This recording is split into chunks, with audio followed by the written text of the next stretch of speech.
Hello नमस्ते, मैं हूं Manisha. Welcome to RS only. आज मंडे है। मंडे क्या है? मंडे राजस्थान की जितनी भी वीकली न्यूज हुई थी लास्ट वीक्स, अपन मंडे को कवर करते हैं। पहले सैटरडे को करते थे। सैटरडे को मुझसे मैनेज नहीं हो रहा था बिकॉज सैटरडे और संडे की न्यूज कई बार स्किप हो जाती थी जो मुझे अदरवाइज सेशंस में लेनी पड़ती थी। डजंट नॉट मेक सेंस कि मैं उसको रिपीट करूं। सो मंडे ओके, चलो स्टार्ट करते हैं। आज की न्यूज आपको लगेगा कि मैं बहुत कुछ रिपीट भी हो रहा है और बहुत ज्यादा फैक्चुअल न्यूज नहीं है। ठीक है, राजस्थान है, इतना सा है। मतलब ठीक है, इंडिया का लार्जेस्ट स्टेट है, बट इतनी ज्यादा कोई हैपनिंग न्यूज नहीं हो रही है सिवाय सेवरावली प्रोटेस्ट के, जो जरूरी भी है। मैं जनरली प्रोटेस्ट वगैरह को बहुत सीरियसली नहीं लेती हूँ, but this one this is important. Anyway, उसके ऊपर फिर बात करेंगे। स्टार्ट करते हैं, ठीक है। चलो, फर्स्ट न्यूज आज की। राजस्थान जन विश्वास ऑर्डिनेंस आया है। सिंपल सी चीज है। जो भी माइनर ऑफेंसेस होते हैं, कहीं कोई फॉरेस्ट लैंड है और उसके अंदर आप अपने शीप, आपके पास में शीप का एक झुंड है और आपने उसके अंदर ग्रेजिंग करवा दी, पता नहीं चला क्यों। ऐसा तो होता नहीं है कि मतलब कोई बैरिकेडिंग लगी हुई है, कोई गार्ड्स खड़े हुए हैं हर मोड़ पे, ऐसा नहीं होता है, राइट? तो गवर्नमेंट लैंड के ऊपर जो प्रोटेक्टेड एरिया है वहां पर अगर आपने ग्रेजिंग करवा दी तो पहले क्या होता था, 6 महीने की सजा होती थी, 500 रुपए जुर्माना होता था। इस ऑर्डिनेंस के आने के बाद में, जो कि अब लागू कर दिया है, इसके आने के बाद में सिंपल सी चीज हो गई है, जेल नहीं होगी, थोड़ा जुर्माना कर देंगे।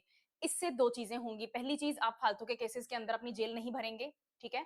दूसरी चीज, क्योंकि आपके अंदर अगर जेलों के अंदर लोग होंगे ना, हम चाहते हैं कि कम से कम जेलों के अंदर लोग हों। इसका मतलब ये नहीं है कि आप क्रिमिनल्स को खुला छोड़ दो। इसका सिंपली मतलब ये है कि कुछ कुछ आपको रिफॉर्मेशन की तरफ जाना चाहिए। जेलों के अंदर लोग होते हैं तो टैक्स पेयर का बहुत सारा पैसा उन जेल्स की मेंटेनेंस में जाता है, उन लोगों के ट्रायल के ऊपर जो प्रोसीजर्स होते हैं, जो उनको अदरवाइज उनके सस्टेनेंस के लिए जरूरतें होती हैं, उसमें बहुत ज्यादा पैसा जाता है। तो पहली चीज तो ये कि हमें जेल्स के अंदर से लोगों को कम करना है। दूसरी चीज, अननेसेसरी लिटिगेशन, उसके ऊपर भी कंट्रोल आएगा, ठीक है। यही न्यूज है। देख लेते हैं थोड़ा सा और डिटेल में कि क्या हो रहा है। राजस्थान गवर्नमेंट ने गेजेट पब्लिकेशन में बताया, गेजेट नोटिफिकेशन में बताया कि जन विश्वास अमेंडमेंट ऑफ प्रोविजंस ऑर्डिनेंस आया है 2025। अच्छा, इसका क्या मतलब होता है ऑर्डिनेंस का? इस शब्द का क्या मतलब होता है? ऑर्डिनेंस का मतलब होता है ऐसा कानून जो संसद, अगर सेंटर की बात हो रही है तो, और विधानसभा अगर स्टेट की बात हो रही है तो, यानी कि लेजिस्लेटिव असेंबली में डिबेट्स और उनके बाद में डिलिब्रेशंस के बाद में यस और नो की वोटिंग के बाद में नहीं बना है। सिंपली राजस्थान सरकार ने, या भी जो भी आपकी स्टेट या सेंट्रल गवर्नमेंट होती है, गवर्नमेंट ने, जो आपका गवर्नमेंट फंक्शन है, उसने एक नोटिफिकेशन बनाया, पेपर के ऊपर लिखा कि भाई हम ये कानून लाना चाहते हैं, और क्योंकि आपकी असेंबली इस वक्त फंक्शनिंग में नहीं है, यानी कि जो 2 सेशंस होते हैं, 3 सेशंस होते हैं, उनके बीच में जो गैप होता है ना, जब एडजॉर्नमेंट चल रहा होता है, उस गैप के दौरान आपको कुछ इमरजेंसी के रूप में एक कानून लेकर आना है। तो सरकार क्या करती है, एक पेपर पे अपना कानून लिख देती है और जाके गवर्नर को दे देंगे कि भैया इसको ऑर्डिनेंस, आपकी जो ऑर्डिनेंस मेकिंग पावर है कॉन्स्टिट्यूशन में आपको दी गई है, उसके तहत आप अपना ऑर्डिनेंस का पावर यूज करो और इसके ऊपर साइन कर दो ताकि ये एक्ट बन जाए। जो बिल एक्ट बनता है वो तभी बनता है जब governor for the state and president for the country उसके ऊपर साइन करें, असेंट दें अपनी, राइट?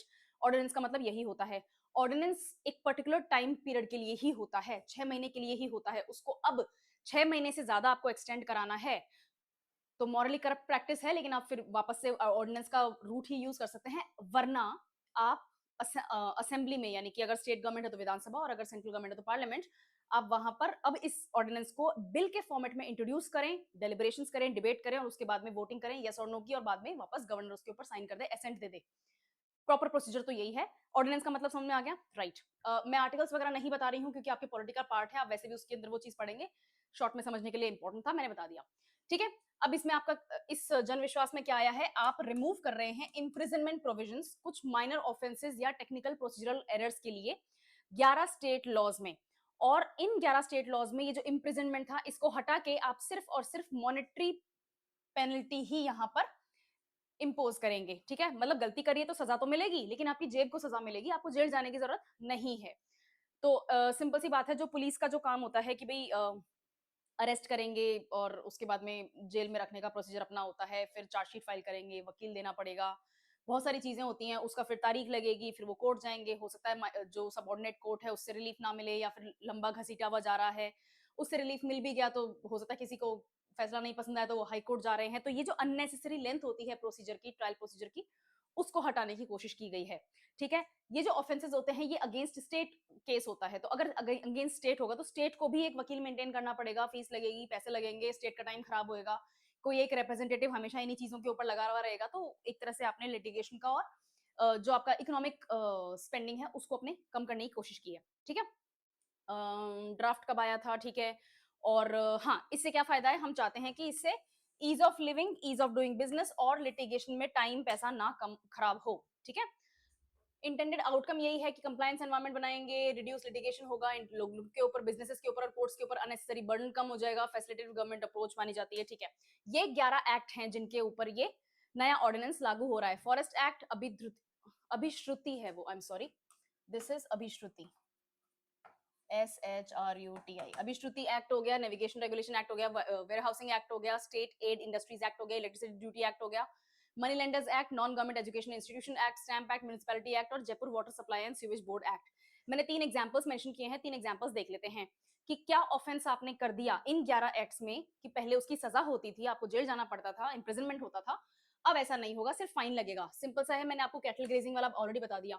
फॉरेस्ट लैंड के ऊपर आपने अपनी कैटल को ग्रेज करवा दिया, ठीक है, आप अपने रेवड़ को फॉरेस्ट लैंड के ऊपर लेके चले गए, फॉरेस्ट लैंड के ऊपर फॉरेस्ट एक्ट लगता है, प्रोटेक्टेड एरिया होता है, तो पहले क्या होता था, 6 महीने तक की सजा होती थी, या फिर फाइन होता था, या फिर दोनों होता था। अब इसमें 6 महीने की सजा वाला प्रावधान हटा दिया गया है, सिर्फ फाइन इंपोज होगा। इस फाइन का अमाउंट भी चेंज हुआ है, ये सिर्फ 500 रुपए का फाइन नहीं है, इसके अंदर फाइन का अमाउंट एक्चुअली चेंज हो गया है, ठीक है। और एडिशनल लाइबिलिटी यही है कि कंपेंसेशन वगैरह दे दो भाई, जो आपने जो फॉरेस्ट लैंड को डैमेज पहुंचाया है, आपके एनिमल्स ने, आपने खुद ने भी, तो उसका कंपेंसेशन दे दो, ठीक है, तो गवर्नमेंट को कंपेंसेशन मिल जाएगा। और जो भी फॉरेस्ट ऑफिसर है वो जैसा भी compensation according to the rules decide करता है, वही यहाँ पर इंप्लीमेंट कर दिया जाएगा। ये बेनिफिट होगा ट्राइबल और रूरल कम्युनिटीज के लिए, जिनको पता ही नहीं चलता है कि फॉरेस्ट लैंड कहाँ से शुरू हो गई, कहाँ पर खत्म हो रही है प्राइवेट लैंड, और वो गलती से अनजाने में, कई कई बार जानबूझ के भी होता है, बट उसके चांसेस फिर भी कम होते हैं, तो वो गलती से फॉरेस्ट लैंड के ऊपर अपने रिवर को चरवा देते हैं, सिंपल सी बात है। तो अननेसेसरीली आप इन लोगों को जेल में डालने का काम कर रहे थे, तो इनको जेल में डालने की जरूरत नहीं है, सिर्फ a slap on the wrist is more than it's more than enough, ठीक है। यही यहाँ पर हो रहा है। नेक्स्ट एग्जाम्पल है Rajasthan state aid industries act का। फॉर प्रोसीजरल लैप्सेस, आपने कोई अकाउंट्स मांग लिया आपसे, कोई आपसे बुक्स में कोई त्रुटि हो गई, कुछ गड़बड़ आपने कर दी कुछ, और अनइंटेंशनल है, करप्शन हो गया, तो उसके ऊपर अलग पॉइंट हो जाता है। और करप्शन कोई 200-500 रुपए का करप्शन नहीं करते हैं गेजेटेड ऑफिसर्स, ठीक है, वो कैसा करप्शन करते हैं अपन को पेपर में पढ़ने को मिल जाता है। एनीवे anyway, तो कोई ह्यूमन एरर, कोई टेक्निकल एरर हो गया, या किसी भी टाइप का कोई इशू हो गया, मिस्टेक हो गई, आपने आपसे कुछ पेपर्स मांगे, आपने गलत पेपर्स प्रेजेंट कर दिए, जो भी इशू हुआ है, टेक्निकल एरर्स के लिए भी पहले आपको क्रिमिनल प्रोविजंस झेलने पड़ते थे, यानी कि आपको जेल जाना पड़ता था। अब उसके ऊपर सिर्फ पेनल्टी है, फाइन दे दो और अपनी गलती की माफी मांग लो और खत्म हो गई बात, ठीक है। गलती ही तो हुई है, क्या पाप थोड़ी हो गया, वो वाली चीज है, सिर्फ उसी लॉजिक के ऊपर काम कर रहा है। Jaipur water supply sewage board act, again the same thing. अगर इम्प्रेजेंट प्रोविजंस पहले थे, वेस्टेज और misuse of water, water use आपने डोमेस्टिक नॉन डोमेस्टिक पर्पसेस के लिए कर लिया, साफ पानी को सीवर लाइंस का बनने नहीं दे रहे हो, ऑब्स्ट्रक्ट कर रहे हो, या फिर सीवर लाइंस बनी है तो उसका कनेक्शन आपने बिना परमिशन कनेक्शन ले लिया है, बिना क्या कहते हैं ऑथराइज्ड लैंड में आपने सिविल कनेक्शन ले लिया है, वाटर कनेक्शन ले लिया है, जो, और ये करप्शन हो गया, ये करप्शन ही है, राइट। तो इसके लिए पहले इम्प्रिजनमेंट हुआ करता था 6 साल, आई थिंक इसमें 1 साल 1.5 साल का इम्प्रिजनमेंट हुआ था, 12 महीने से 18 महीने का इम्प्रिजनमेंट था, और फाइन था। अब सिर्फ फाइन है, ठीक है। और ये पेनल्टी है, इसका अमाउंट बढ़ाया है, नो डाउट अबाउट दैट। 1000 रुपए का पेनल्टी, पेनल्टी क्या होती है, बच्चे पिज्जा खा जाते हैं आजकल 1000 रुपए का, ठीक है। तो पेनल्टी का अमाउंट बढ़ाया है, नो डाउट, बट इम्प्रिजनमेंट हटा दिया। सिंपल सी चीज, इम्प्रिजनमेंट के लिए आपको लिटिगेशन प्रोसेस से गुजरना पड़ता है, आपका एग्जीक्यूटिव लग जाता है इस काम में, जुडिशरी लग जाती है, वो हटा दिया। और प्रिजन्स के अंदर हम अननेसेसरी जो भीड़ है, जो छोटे मोटे ऑफेंसेस हैं, उनके लिए वो भीड़ नहीं करना चाहते, हम इतना इन्वेस्टमेंट नहीं करना चाहते। A slap on the wrist is more than enough, ठीक है, ओके। इसकी सिग्निफिकेंस क्या है कि हम रेगुलेटरी रैशनलाइजेशन की तरफ जा रहे हैं और डीक्रिमिनलाइजेशन कर रहे हैं, यानी कि छोटे मोटे ऑफेंसेस अगर किसी से हो गए तो हम अपने सिटीजन्स को क्रिमिनल टैग ना देकर माइनर ऑफेंसेस मान के उनको छोड़ देते, माफी मांग लो, 100 रुपए जमा करवा दो और बाहर चलो, वो वाली चीज हो गई है, ठीक है। इससे क्या होगा, it signals, this ordinance signals a move towards citizen friendly and business friendly governance by decriminalising minor and procedural offences, जिसमें हम जेल टर्म्स जो है उनको हटा के मॉनिटरी पेनल्टीज डाल रहे हैं। और सिटीजन का जो जन विश्वास रिफॉर्म अप्रोच है, जो सेंटर का जो जन विश्वास रिफॉर्म अप्रोच है, उसके साथ हम अलाइन कर रहे हैं, यानी कि भारत सरकार ने भी एक ऐसा जो कानून बना रखा है, हम उसकी तर्ज पे चल पकड़े, ठीक है। नाउ राजस्थान ने एक इनोवेशन डे स्टार्टअप कॉन्क्लेव किया, कब किया, 12 दिसंबर को किया। और चीफ मिनिस्टर भजन लाल जी शर्मा ने खुद ने एड्रेस किया, और उन्होंने ये बोला कि भाई अच्छा ठीक है, एक और चीज, एक और चीज, मेरे पास में 3 से 4 टॉपिक्स हैं अभी, उनके ऊपर मैं डेडिकेटेड वीडियोस ला रही हूँ, I am still preparing them, और वो इसलिए इंपॉर्टेंट हैं क्योंकि उनमें बहुत सारा डेटा है। ये डेटा कहाँ से आया? मुख्यमंत्री श्री भजनलाल जी शर्मा की गवर्नमेंट को 2 साल हो गए हैं, तो अब वो 2 साल उन्होंने क्या क्या अचीव किया, क्या क्या उनके काम हुए हैं, ये वो उसको हाईलाइट कर रहे हैं अलग अलग मीटिंग्स में। कहीं पे कोई कैंपेन है, कहीं पे कोई स्कीम लॉन्च कर दी, उस दौरान उन्होंने बोला है, कोई स्पीच में बोला है, किसी प्रोग्राम में बोला है, जो भी है उनका कंपाइलेशन आपके लिए इंपॉर्टेंट है। ठीक है, सो इन इन अ डे और टू आपके सामने और वीडियोस आ जाएंगे। तो this news is a part of that. ठीक है, तो 2 इयर्स हो गए हैं, तो 2 इयर्स की एक तरह से वो एनिवर्सरी सेलिब्रेशन कर रहे हैं, लोगों को बता रहे हैं how my government has done brilliantly for the state. ठीक है, इतना ही है, पॉलिटिक्स को साइड में रख के just exam point of view से सोचेंगे। ठीक है, ओके। नाउ इन्होंने बताया कि भाई इनोवेशन जो है वो बहुत इंपॉर्टेंट है, जो सोसाइटी की क्यूरियोसिटी है उसका पता चलता है, इकोनॉमिक और सोशल प्रोग्रेस होती है, दुनिया बहुत जल्दी जल्दी बदल रही है, तो हमें भी उसी हिसाब से इनोवेट करना पड़ेगा। उन्होंने एक डिजी फेस्ट भी लॉन्च किया, डिजी फेस्ट हैकाथॉन भी लॉन्च किया, साथ ही साथ स्टार्टअप्स जो बन रहे हैं उनकी फंडिंग के लिए भी बात करी है। उन्होंने बोला है कि भाई बहुत सारे स्टार्टअप्स तो विमेन चला रही हैं, और जो नए नए जो कॉलेज से निकले बच्चे होते हैं, जो यूथ होता है समाज का, वो कर रहे हैं। ये रहा वो I start Rajasthan, right. I start एक तरीके का डिजिटल पोर्टल है जिसके ऊपर आप अपना स्टार्टअप एक तरह से रजिस्टर करवा सकते हैं और हेल्प पा सकते हैं। फाइनेंशियल हेल्प हो गई, टेक्निकल हेल्प हो गई, जो भी आपकी जो कौन सी वो हेल्प होती है, एक्सपर्टीज वाली हेल्प होती है। ठीक है, आपने कोई टेक्नोलॉजी से रिलेटेड कोई स्टार्टअप बनाया है, लेकिन आपको कुछ टेक्निकल हेल्प की जरूरत है, एक्सपर्टीज की जरूरत है, आई स्टार्ट प्रोग्राम के ऊपर आप अपने पोर्टल के ऊपर अपना वो बना लो, अपने रजिस्टर करवा लो अपने स्टार्टअप को, and then you will get a lot of things जहां पर आप अपना हेल्प उठा सकते हैं इन चीजों का। तो 7,500 से भी ज्यादा स्टार्टअप्स को रजिस्टर कर दिया गया है, 1,000 crore investment already in startups को मिल चुका है, 42,000 से ज्यादा इनको जॉब्स अवेलेबल हो चुकी हैं। यानी कि इतने स्टार्टअप्स, तो जो रजिस्टर्ड स्टार्टअप्स हैं उनके थ्रू ही जॉब्स लग गई। तो बहुत सारे स्टार्टअप्स होते हैं जो घर घर में छोटे मोटे एसएचजीज खुले हुए होते हैं, तो वो तो उनका तो पता ही नहीं है, वो बहुत ज्यादा होंगे। ओके, नाउ इनकी ग्रोथ डायरेक्टली लिंक होती है आईटी इनिशिएटिव्स, डिजिटल गवर्नेंस और डिस्ट्रिक्ट लेवल इनोवेशन प्रोग्राम जो है उनके साथ। विमेन और स्टूडेंट पार्टिसिपेशन भी देखा गया है, बहुत सारे startups I start project portal के ऊपर विमेन लेड हैं, 288 तो स्टूडेंट यूथ लेड हैं, और इनके रजिस्ट्रेशन 1,16,000 से भी ज्यादा क्रॉस हो चुके हैं आई स्टार्ट पोर्टल के ऊपर। और मुख्यमंत्री जी ने बोला है कि भाई स्टार्टअप कल्चर जो है राजस्थान का वो बहुत सक्सेसफुल है, उसमें इनोवेशन को प्रमोशन मिल रहा है, राजस्थान का यूथ जो है वो भी ग्लोबल स्टैंडर्ड्स के अकॉर्डिंग काम कर रहा है। राजस्थान के डिजी फेस्ट में 15 करोड़ से भी ज्यादा क्या कहते हैं इन्वेस्टमेंट। अच्छा, बाय द वे, ये डिजी फेस्ट क्या चीज है, कहानी क्या है? डिजिटल फेस्टिवल की तरह इसको सेलिब्रेट करते हैं, हर साल एक दिन इसको सेलिब्रेट किया जाता है। 2026 आएगा, जनवरी में इसको सेलिब्रेट किया जाएगा जयपुर में। ठीक है, और किसके साथ मिलके? टाई ग्लोबल समिट के साथ मिलके किया जाएगा, और इसमें हम ये अज्यूम करके चल रहे हैं कि हमें ये देखने को मिलेगा। नेक्स्ट, मुख्यमंत्री जी ने बोला है कि डिजी फेस्ट जो है वो स्टार्टअप्स और स्टूडेंट्स विद ग्लोबल मेंटर्स को कनेक्ट करता है इन्वेस्टर्स के साथ में, इंटरनेशनल डिजिटल ट्रेंड जो चल रहे हैं। अब ये जो डिजिटल ट्रेंड लिखा हुआ है, इससे ये कंफ्यूजन नहीं होना चाहिए कि सिर्फ और सिर्फ टेक्नोलॉजी की ही बात हो रही है, जी नहीं। अगर आप हैंडीक्राफ्ट बिजनेस में या फिर कोई क्रिएशन वाली जो इंडस्ट्री होती है, ठीक है, जैसे आर्टिसंस वाली इंडस्ट्री है, आप पेंटिंग भी कर रहे हैं और आपका स्टार्टअप है, उस वो भी आपके लिए भी यहाँ पे सुविधाएं अवेलेबल हैं, सिर्फ और सिर्फ डिजिटल बिजनेसेस के लिए नहीं है। ओके, ठीक है, नेक्स्ट देखते हैं स्किल्स इन्वेस्टमेंट एम्प्लॉयमेंट क्लेम्स। अच्छा, ये क्लेम्स हैं, राजस्थान सरकार ने, मुख्यमंत्री जी ने खुद ने क्लेम्स किए हैं। Now again the same thing, ये वर्ड बाय वर्ड आपके लिए जानना जरूरी नहीं है, but you should have some idea कि राजस्थान की जो स्टेट स्किल पॉलिसी है उसमें 1.5 लाख यूथ को 2 साल में ट्रेन किया जा चुका है।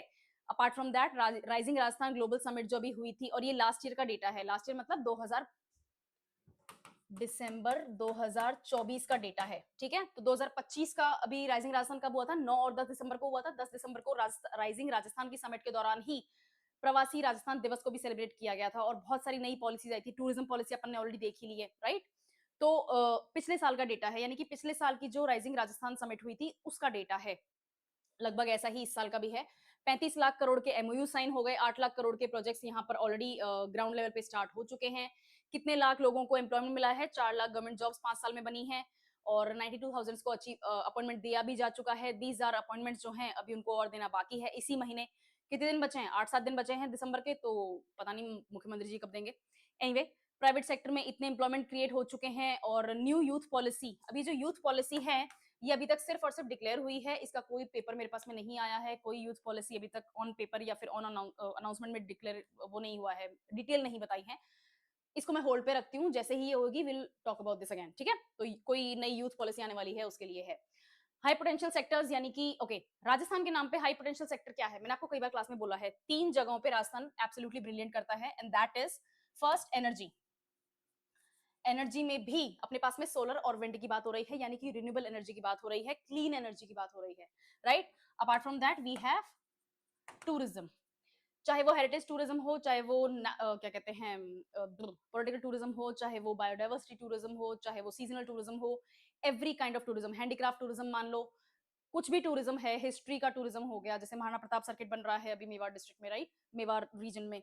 So any kind of tourism, Rajasthan has absolute availability of that, बहुत ही ब्रिलियंट टूरिज्म के एवेन्यूज है अपने पास में। And third thing is mining, गलत कारणों से ही सही, पर माइनिंग अभी ट्रेंड भी कर रहा है राजस्थान का, ठीक है, ओके। तो अगर आपके पास में कहीं पे भी बिजनेस अपॉर्चुनिटी है और आप राजस्थान की बात कर रहे हैं और सोच रहे हैं कि मैं एग्जाम के आंसर में लिखूं कि राजस्थान सरकार राजस्थान के अंदर ऐसे कौन से एवेन्यूज में भरपूर काम कर सकती है और अच्छा पैसा कमा सकते हैं लोग, one of these three are definitely to be mentioned. इन तीनों के अलावा आप कुछ मेंशन करना चाहते हैं, नहीं करना चाहते हैं, आपकी मर्जी, लेकिन इन तीनों के बिना आपका एग्जाम का आंसर कंप्लीट नहीं होता। एनर्जी, टूरिज्म और माइनिंग। एनर्जी में भी रिन्यूएबल एनर्जी, क्लीन एनर्जी, हमारे यहाँ पे तेल नहीं बनता, ठीक है, राइट। हमारे यहाँ पे क्या बनता है, सूर्यदेव की असीम कृपा है, तो हमारे यहाँ पे सोलर एनर्जी बनती है, विंड एनर्जी बनती है, ठीक है, जिसमें भी सोलर एनर्जी का पार्ट सबसे ज्यादा है।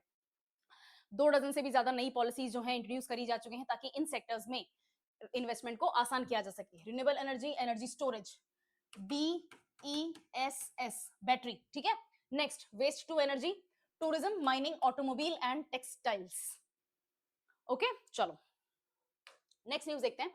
राजीविका ने मिशन समृद्धि दीदी लॉन्च किया, जिससे कि महिलाओं का जो SHG है उसको स्ट्रेंथन किया जा सके और ऐसे एंटरप्राइजेस जो विमेन लेड हैं उनको हेल्प की जा सके ग्रो करने में और रूरल इकोनॉमी को बूस्ट मिल सके, इतनी ही है। राजीविका का क्या मतलब है, एक ऑटोनोमस बॉडी है राजस्थान सरकार की, जो कि primary focus women lead businesses के ऊपर होता है।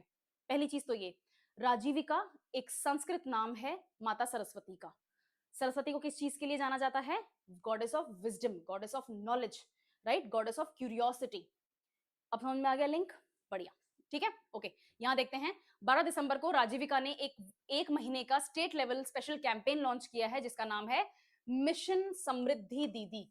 समृद्ध का क्या मतलब होता है, समृद्ध का मतलब होता है वेल्दी और समृद्धि का मतलब होता है वेल्थ। हाँ, मैंने ट्रांसलेट ही किया है और मेरे इंग्लिश मीडियम के स्टूडेंट्स जो हैं वो बहुत परेशान होते हैं, मैंने खुद ने गूगल किया था जब पहली बार पढ़ा था, like a few years ago. लेकिन समृद्ध यानी कि जो वेल्थी विमेन हैं उनको अपन को आइडेंटिफाई करना है और उनके बिजनेसेस को अपन को प्रमोट करना है। The campaign aims to ensure timely bank credit for SHGs that are women led, promote women run enterprises and strengthen digital financial inclusion in rural areas. तीन ही चीज हैं, महिलाओं का SHG जो है वो, और विमेन रन एंटरप्राइजेस जो है उनको प्रमोट करना है। तो SHG, एक तो बैंक की प्रॉब्लम क्या आती है, MSME सेक्टर्स में भी M और S जो सेक्टर्स हैं, मीडियम एंटरप्राइजेस को भी मिल जाते हैं क्रेडिट वगैरह आसानी से तो नहीं मतलब, हाँ, लेकिन मिल जाते हैं। माइक्रो और स्मॉल इंडस्ट्रीज, और इसी के आसपास फॉल करते हैं आपके सेल्फ हेल्प ग्रुप्स। राजीविका जो विमेन के लिए है, ठीक है, तो इन सेल्फ हेल्प ग्रुप्स जो women lead self help groups हैं जो माइक्रो और स्मॉल इंडस्ट्रीज में कंपीट करते हैं, इनको बैंक क्रेडिट प्रोवाइड करना है सबसे इंपॉर्टेंट। क्रेडिट प्रोवाइड करोगे, बिजनेस चलाने लग जाओगे, बिजनेस चलाओगे तो उसको प्रमोशन भी करना पड़ेगा उसका, सरकार यहाँ पे भी हेल्प करेगी। एंड थर्ड, आपको डिजिटल और फाइनेंशियल लिटरेसी भी होनी चाहिए। फाइनेंशियल लिटरेसी तो फिर भी आजकल होने लग गई है, यूपीआई वगैरह यूज करते हो, जगह जगह पे आपको क्रेडिट फैसिलिटी अवेलेबल है, जैसे मुद्रा योजना है, राइट, मुद्रा लोन मिलते हैं, तो वो तो फिर भी काफी हद तक एक पेनिट्रेशन का काम उन्होंने स्टार्ट कर दिया है। फाइनेंशियल इंक्लूजन की बात कर रही हूँ, डिजिटल लिटरेसी अभी भी काफी कम है, तो डिजिटल लिटरेसी भी प्रोवाइड करी जाएगी राजीविका द्वारा, ठीक है। फॉर्मल लॉन्च जो है वो किसने कैरी किया था, joint secretary ministry of rural development government of India की, ब्ला ब्ला ब्ला ब्ला ब्ला ब्ला, ये सब इंपॉर्टेंट नहीं है, इतने ये नेम्स वगैरह इतने इंपॉर्टेंट नहीं होते हैं, स्पेशली एडमिनिस्ट्रेटर्स के, क्योंकि इनका ट्रांसफर होता रहता है, चलता रहता है इधर उधर मामला। मिनिस्टर्स अगर होते हैं तो इंपॉर्टेंट होते हैं। अब मिशन समृद्ध दीदी का ऑब्जेक्टिव क्या है, to ensure timely bank credit, अभी अपन ने बात करी, promote existing and new women led enterprises, same बात अपन कर चुके हैं। Coordination between district level teams and banking institutions, obviously बात है, तभी आप उनको बैंक क्रेडिट दे पाओगे। Build stronger digitally enabled and enterprise ready SHG ecosystem in Rajasthan. Right, ये तो अल्टीमेट गोल है, ठीक है। की फोकस एरिया क्या रहेंगे? कैशलेस ट्रांजैक्शंस को हम प्रमोट कर सकें जो कि सेफ भी हों, डिजिटल फाइनेंशियल लिटरेसी दे सकें, एसएचजी विमेन को door to door banking services दे सकें, सोशल सिक्योरिटी को एम्फसाइज करना है और असेट इंश्योरेंस एंटरप्राइजेस को अपन को प्रोवाइड करना है। और इसकी सिग्निफिकेंस क्या है? यही सिग्निफिकेंस है दैट रूरल लाइवलीहुड को अपन को स्ट्रेंथन करना है, इंस्टीट्यूशनल क्रेडिट प्रोवाइड करना है, विमेन का इकोनॉमिक एम्पावरमेंट करना है, डिजिटल लिटरेसी देनी है और banking last mile banking service delivery अपन को प्रॉपर देनी है। एक ही चीज 3 पॉइंट्स में बोली गई है और तीनों तरीके से आपको समझनी है सो दैट जितना रिवाइज करोगे उतना याद होगा। नोट्स बनाने हैं, ठीक है? ओके। इम्प्लीमेंटेशन क्या प्लान क्या है, कैसे करेगा ये सब? एसएचजी राजीविका कैसे करेगा? डिस्ट्रिक्ट और ब्लॉक यूनिट बनाई जाएंगी जो उन डिस्ट्रिक्ट्स और ब्लॉक्स में बैंक्स काम कर रहे हैं उनके साथ में काम करेगा और एसएचजी नेटवर्क्स को और ज्यादा मजबूती मिलेगी। कैसे? ताकि उनका सबसे पहले उनका फील्ड वेरिफिकेशन किया जाएगा, फिर बैंक के साथ कोऑर्डिनेट किया जाएगा, एंटरप्राइज सपोर्ट उनको मिलेगा और डेली प्रोग्रेस भी उनकी रिपोर्ट की जाएगी। अच्छा प्रोग्रेस होगा तो उनको अच्छे से प्रमोशन वगैरह मिल जाएगा। सिंपल सी चीज है। प्रोग्रेस नहीं हो रही है तो कहाँ कमी आ रही है, क्या उनको किसी हेल्प की जरूरत है, एक्सपर्टीज की जरूरत है, क्या उनको किसी आउटसाइड क्या कहते हैं कंसल्टेशन की जरूरत है, तो वो सारी चीजें भी चेक करी जाएंगी। ओके, चलो नेक्स्ट न्यूज, हेरिटेज डेवलपमेंट करा जा रहा है अजमेर में, महर्षि दयानंद सरस्वती पैनोरमा बनाया जाएगा।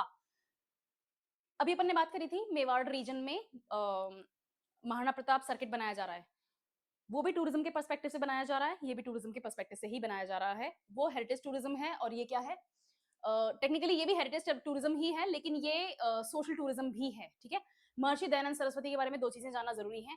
पहला, इन्होंने आर्य समाज की स्थापना की थी, ठीक है। आर्य समाज में प्रेजेंट आर्य समाज जो है हिस्टोरिकली उसकी स्थापना जो पहले दिन स्थापना की गई थी दैट वाज महर्षि दयानंद सरस्वती, इन्होंने करी थी। इनकी मैंने बुक पढ़ी है और कुछ देर के लिए ऐसा लगता है पता नहीं कोई दूसरे यूनिवर्स में पहुंच गए हैं। He was very kind, very intelligent, very self aware man, ठीक है। स्पिरिचुअली बहुत ज्यादा अलाइन थे यूनिवर्स के साथ में एंड मैं पर्सनली भी काफी फैन रही हूँ। मेरी फैमिली में भी आर्य समाज के लिए और specially Dayanand Saraswati, not exactly Arya Samaj but Dayanand Saraswati के लिए काफी रिस्पेक्ट भी है। इन्होंने एक स्लोगन दिया था,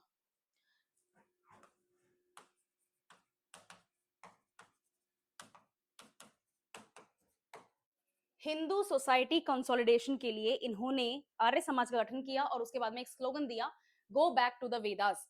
ये पुराणाज में विश्वास नहीं करते थे, पुराण जो है अपने उनमें विश्वास नहीं करते थे। ये कहते थे कि ये जो पुराण वगैरह लिखे गए हैं दीज आर करप्टेड बुक्स जो कि after centuries and after millennia society corruption के कारण बनी है। Yes, no, I don't care about that. इनका जो कहना है मैंने वही बोला है, go back to the Vedas. इनका मानना ये है कि जो हिंदू सोसाइटी है वो अल्टीमेटली फाउंडेशन उसका एक रूट से आता है and that was the four Vedas. जो चर्म वेद हैं अपने वो उनकी बात हो रही है, ठीक है। ऋग्वेद, सामवेद, अथर्ववेद और यजुर्वेद। सबसे यंग कौन सा है? अथर्ववेद है। सबसे ओल्ड कौन सा है? ऋग्वेद है, ठीक है।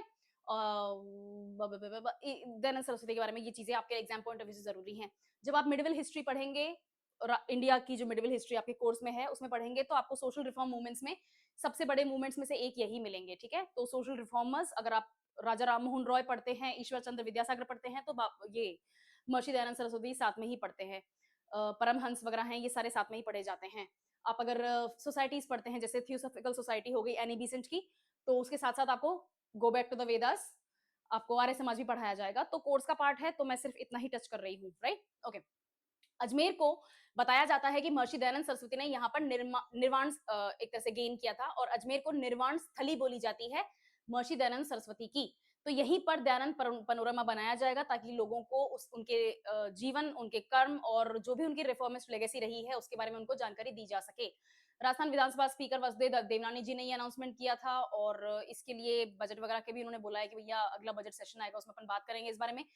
दयानंद सरस्वती जी जो हैं उनके कंट्रीब्यूशन के बारे में इन्होंने एक्सप्लेन किया। आर्य समाज का सोशल अवेकनिंग में क्या बड़ा रोल रहा है उसके बारे में भी बात की गई है और इनका एम ये है कि हम पब्लिक अवेयरनेस को स्ट्रेंथन करें ताकि रिफॉर्मिस्ट आइडियाज, हेरिटेज आइडेंटिटी और जो सोशल कॉन्शियसनेस है उसको मेन स्ट्रीम किया जा सके, ठीक है।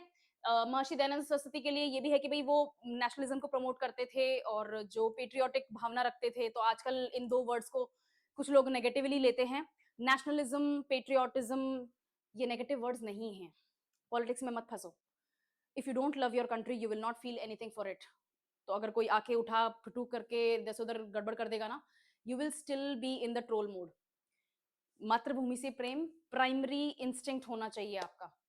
जितना प्रेम अपने माँ बाप से होता है, अपने सिबलिंग्स से होता है, उतना ही मातृभूमि से भी होना चाहिए, आपकी कर्म भूमि से भी होना चाहिए। अगर आप इंडिया में काम कर रहे हैं या इंडिया से बाहर काम कर रहे हैं, तो कर्म भूमि का प्रेम भी आपसे कोई वो नहीं है, सेक्रीफाइस नहीं करना है आपको।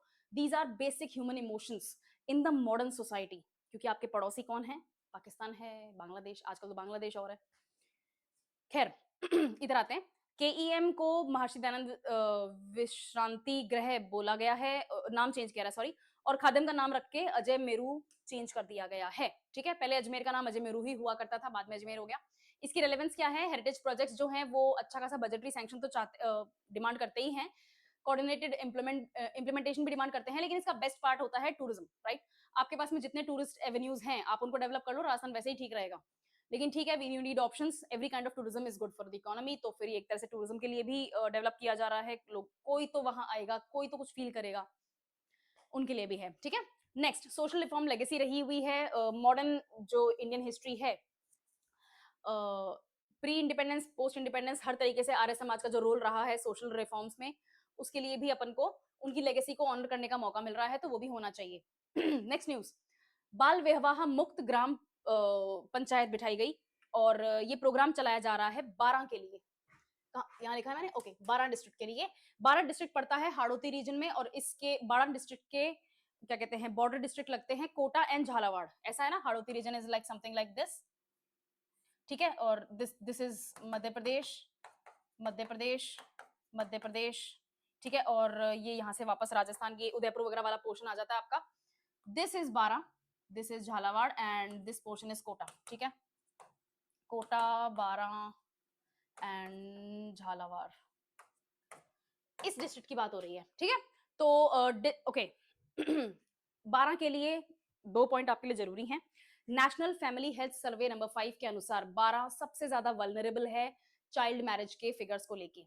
तो चाइल्ड मैरिज यहाँ पर एक सीरियस प्रॉब्लम है, तो उसके लिए अवेयरनेस जगाना जरूरी है। इसलिए 12 को पिन पॉइंट करके बाल विवाह मुक्त ग्राम पंचायत यहाँ पर प्रोग्राम लॉन्च किया गया है। 100 दिन का प्रोग्राम है, डिस्ट्रिक्ट कलेक्टर के अंडर ये प्रोग्राम रन किया जाएगा। इसमें नुक्कड़ नाटक वगैरह किए जाएंगे, और बहुत सारे और एक्टिविटीज हैं, जिनमें से मैंने यहाँ पर 2 ही मेंशन किए हैं एक्चुअली, स्ट्रीट प्ले यानी नुक्कड़ नाटक, और बाल विवाह मुक्त Bharat and gram panchayat awareness रथ। एक रथ चला था 92 में। एनीवे ठीक है, की डेटा यही है। नेशनल फैमिली हेल्थ सर्वे जो है 5 नंबर, उसके अकॉर्डिंग 12 जो है हाई रिस्क कैटेगरी में आता है फॉर चाइल्ड मैरिज, और इसकी इंप्लीमेंटेशन यही है, district administration, women empowerment department वगैरह जो है ये मिलकर कर रहे हैं।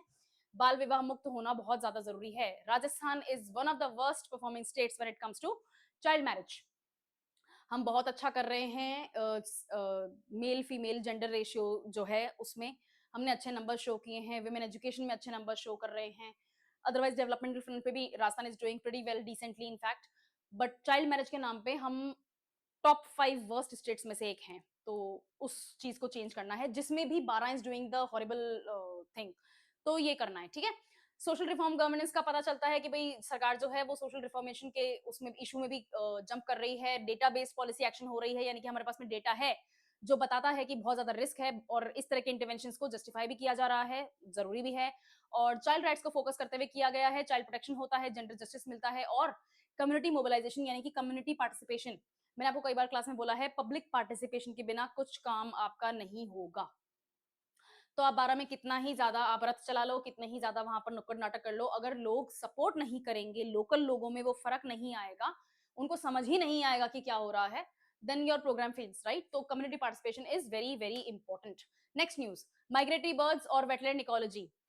इस न्यूज में कुछ नहीं है, इस न्यूज को लगाने का मेरा एक ही पर्पस है, माइग्रेटरी बर्ड्स राजस्थान के अलग अलग वेटलैंड एरियाज में थाउजेंड्स के नंबर्स में आई हुई हैं। आपको ये न्यूज ट्रैक करनी है, इट्स वेरी इंपॉर्टेंट, आपके प्री के लिए, आपके मेंस के लिए, इंटरव्यूज के लिए, अदरवाइज आप कोई और एग्जाम अप्रोच कर रहे हैं, अदरवाइज आपको कुछ और करियर ऑप्शन है और मुझे देख रहे हो बाय चांस, ये न्यूज अदरवाइज इंपॉर्टेंट है। ठीक है, माइग्रेटरी, ये न्यूज क्या है, नागौर का जो सॉल्ट पैन है, लोकल सॉल्ट बॉडीज हैं, वहां पर बहुत सारी माइग्रेटरी बर्ड्स आई हुई हैं, and they are actually having fun. ठीक है, तो जो बर्ड वॉचर्स हैं उनके अकॉर्डिंग वहां पर अच्छा खासा पॉपुलेशन आया हुआ है, and they are doing pretty well, और उनको काफी कंफर्टेबल है वहां पे, बहुत अच्छा फूड, ग्रासी एजेस अवेलेबल हैं, ब्रीडिंग सुटेबल लैंड भी अवेलेबल है सॉल्ट पैंस में। So this is actually a good news. ठीक है, तो सेम थिंग, नौगांव के कुचामन सिटी के आसपास जो भी सलाइन वाटर बॉडीज हैं वहां पर बहुत सारी माइग्रेटरी बर्ड्स आई हुई हैं, स्पेशली वाटरकॉक। ठीक है, इस न्यूज को लगाने का सिर्फ यही पर्पस था कि आप रिवाइज कर लें।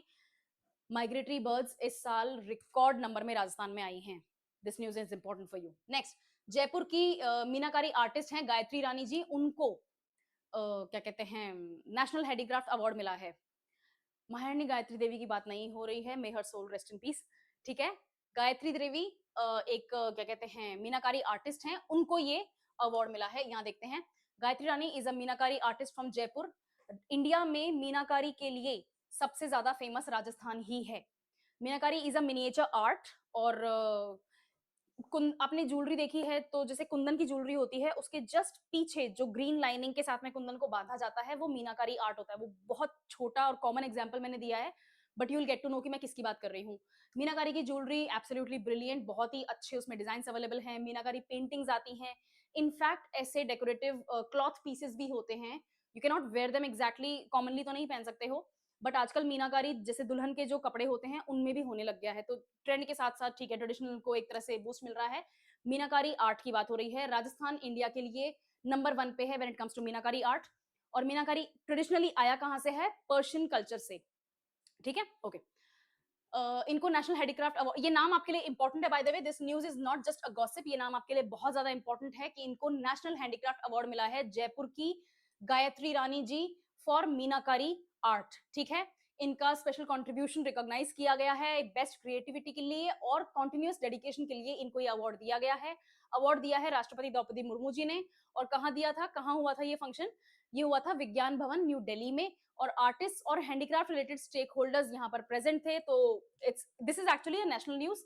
ठीक है, गायत्री रानी जी की न्यूज जो है वो नेशनल न्यूज है, प्रॉपर फैक्ट न्यूज है, डायरेक्ट क्वेश्चन एमसीक्यू आपके प्री में बनता है।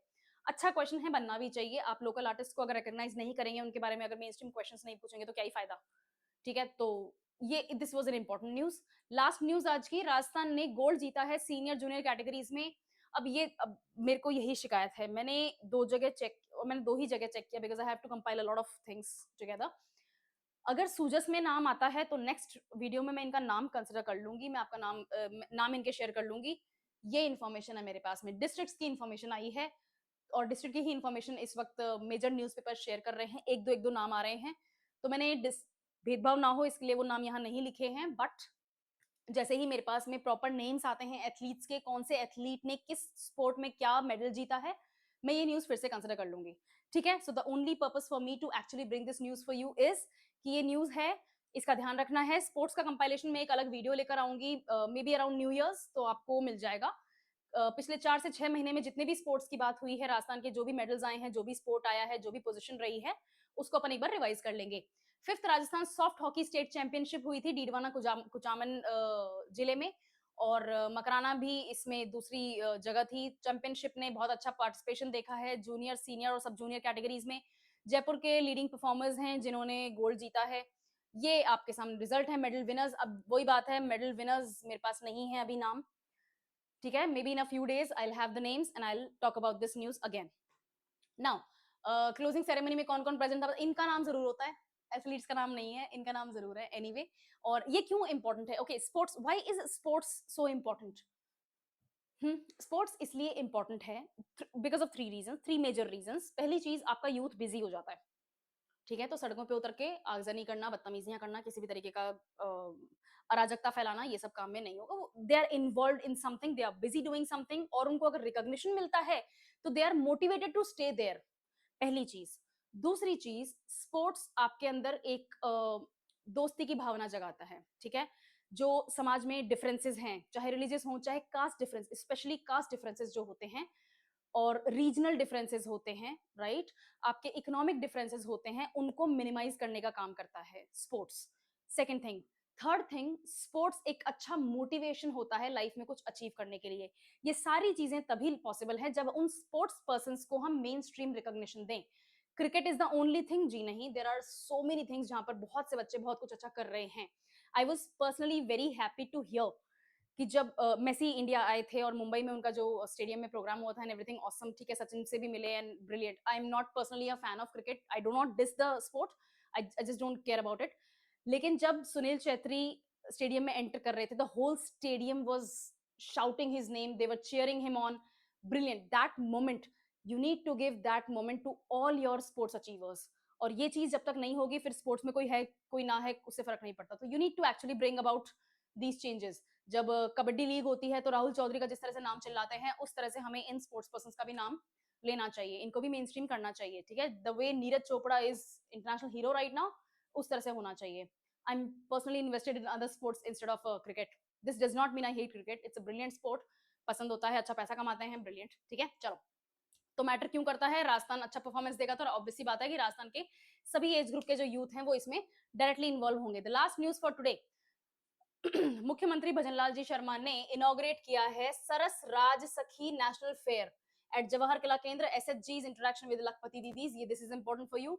और women led products from 24 states. Actually 25 states हैं. 24 plus Rajasthan makes it 25, right?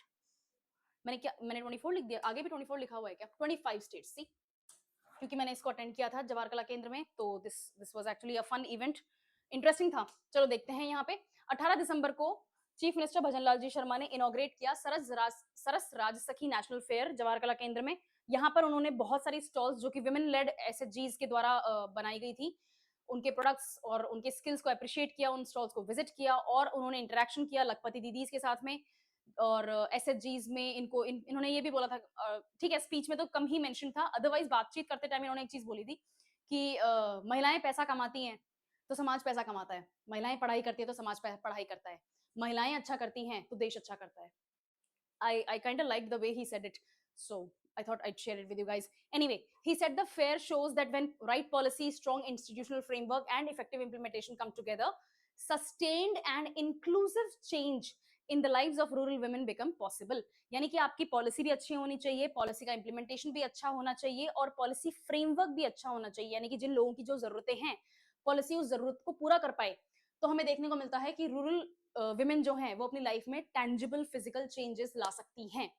ऐसा तो है नहीं कि वो कम टैलेंटेड हैं या वो कमजोर हैं, उन तक एवेन्यूज ही तो नहीं पहुंच रहे थे. तो सरकार का ये कहना है कि भैया हमने उन तक एवेन्यूज पहुंचाए हैं और पहुंचाने की कोशिश कर रहे हैं, और जिन तक वो सुविधाएं पहुंची हैं उन्होंने अच्छा किया है.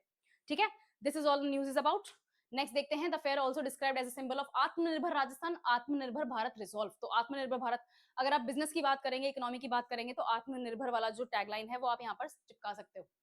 ठीक है, एग्जाम पॉइंट ऑफ व्यू से बता रही हूँ. कोई भी क्वेश्चन आता है और डेवलपमेंट की बात हो रही है, ग्रोथ की बात हो रही है, बिजनेस इनिशिएटिव्स की बात हो रही है, कोई नई पॉलिसी आई है जो लोगों की स्टैंडर्ड ऑफ लिविंग को इंप्रूव करने की बात कर रहा है, इनकम को इंक्रीज करने की बात कर रही है, तो वहां पर आप आत्मनिर्भरता लगा सकते हैं. यूज योर सेंसेस कि कहाँ लगाना है, बट लगा सकते हैं. ठीक है, सो आत्मनिर्भर भारत प्रधानमंत्री मोदी का सपना है, उसी के साथ में अलाइन करते हुए आत्मनिर्भर राजस्थान को भी बूस्ट करने की कोशिश की जा रही है. 4 जनवरी तक फेयर चलेगा. 300 से ज्यादा स्टॉल्स हैं, 24 स्टेट्स प्लस राजस्थान की स्टॉल्स हैं. और फेयर में रूरल ट्रेडिशंस हैं और folk art, folk craft, traditional textiles, handloom, handicraft products और जो बहुत अलग अलग रीजन के जिस तरह से अलग अलग क्या कहते हैं एक्सपर्टीज होती है वो लगे हुए हैं. मैंने एक शॉल भी खरीदा था कश्मीर का, वहां पर स्टॉल लगा हुआ है, ब्रिलियंट पश्मीना शॉल, ब्यूटीफुल. ठीक है, तो मेरी तरफ से ऐड भी मान लो इसको. It's actually a good thing to do. आप जाओ, if you are resident of Jaipur, JK में जाओ, जवाहर कला केंद्र जेएलएन मार्ग के ऊपर ही है, and do visit it, do support this. ठीक है, अगर आप हैंडलूम इंडस्ट्री को, हैंडीक्राफ्ट्स को, आर्टिसंस को नहीं सपोर्ट करोगे तो फिर सरकार चाहे कितनी पॉलिसीज ले आए, उनका कुछ नहीं बेटर हो पाएगा. Okay, so as citizens who can support it, we should. चलो, आज के लिए मेरी तरफ से इतना ही. ज्यादा फैक्चुअल न्यूज नहीं थी, समझने का ज्यादा था, मैंने समझा दिया. गायत्री रानी जी का नाम जरूर याद रखना है, उनको नेशनल हैंडीक्राफ्ट अवार्ड मिला है. और स्पोर्ट्स के लिए जो भी न्यूज हैं, आई विल कंपाइल देम, और around new years maybe in the first week of January will meet again, sports के पर्सपेक्टिव के लिए जो भी न्यूज होगी उनके साथ में. ठीक है, चलो, I will see you tomorrow. Thank you for the session.